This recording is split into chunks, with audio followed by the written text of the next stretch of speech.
joining me on this conversation. Like I was indicating, I think in the last 2 weeks, we are in a behind the scenes process, me and my team doing a whole lot of things and looking forward to dropping some stuff for us in September.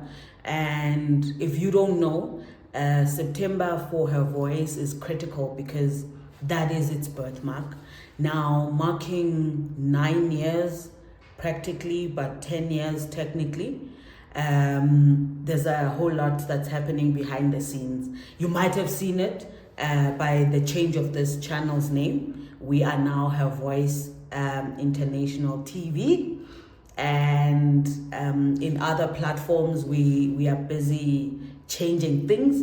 So be on the lookout. I can't wait to share all of that with you. But for this week, thank you so much for joining. And I think for me, this one, what we're gonna talk, as you can see on the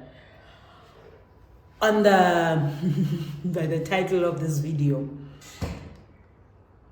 I struggled. I was sharing this. Please go back and check that video if you didn't check it. I might link it somewhere here.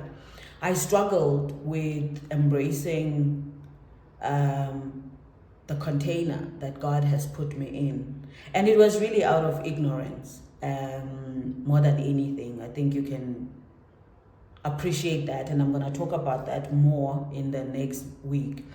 But I think for this week, let's talk all things feminine. What is femininity? For me, and you can go check my book. It's Where's Our Girls, the King's Daughters. I'll leave the link below for you to purchase a copy, because I go into great detail about what femininity is. But I think just here, I'm just going to touch on a few thoughts around it. But I think for me, what was key in understanding femininity, it was around understanding why God created me. Because if I didn't know why God created me, I was either one, gonna make it up as I go, which I did, to my detriment. But two, I took what others were telling me about it and never finding it truly from God. But once I knew the purpose behind who I was, and now God was asking me to show up femininely, because the world has always shown or sold to me masculinity. And I think even the career that I ended up choosing didn't even help in helping me grasp that. It actually exacerbated it. It did that than making it better. So I had to show up like this and be macho, and God is like, no, you're robbing the world if you are showing up masculinely, because that's not what I chose for you. There is power in femininity. It is who you are meant to be. Your issue is to learn what it looks like and what it means to show up femininely as a sister, as an employee, as a friend, as a girlfriend, or as a wife. You know, in all the roles that the Lord has called me to, I have one mandate, and that mandate is to show up feminine. And because of the lies that I had eaten, and I'm going to talk about all the lies in the next video, my brain was fighting because the biggest lie that I had eaten, and now I'm going ahead of myself, was the lie that to be feminine is weak, and therefore to be masculine is everything. Because of that lie, I could not fully embrace God's divine design for me, right? And I think that is why, if you don't know, the mandate of Her Voice International is basically to restore God's order for female design. And this mandate presupposes many things, and one of them is the fact that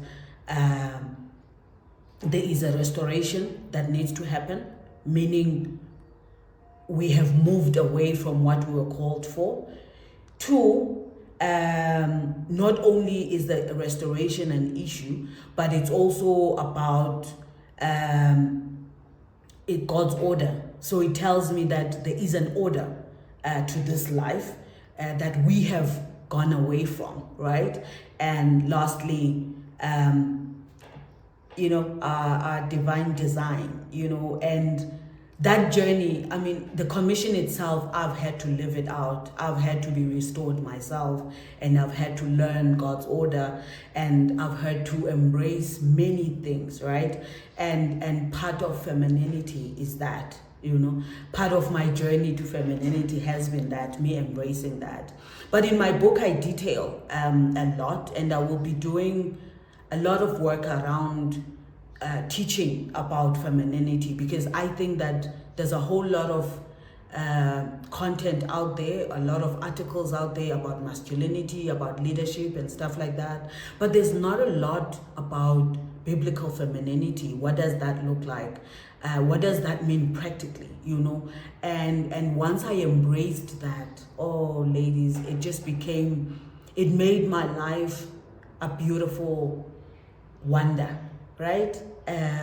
Because for the first time, I embraced the fact that I am a nurturer, right? Those are one of the elements, but please get the book. I think the book will assist you to just unpack some of the things that I'm skipping through. But for me to embrace my divine design as a nurturer, assisted me in so many respects, in the way that I show up as a mother, in the way that I show up as a sister, because we nurture so many things, even in my business, Her Voice. How do I run the organization? What is it that I do femininely, right? Because that is how God wanted it for me, not stealing from what other people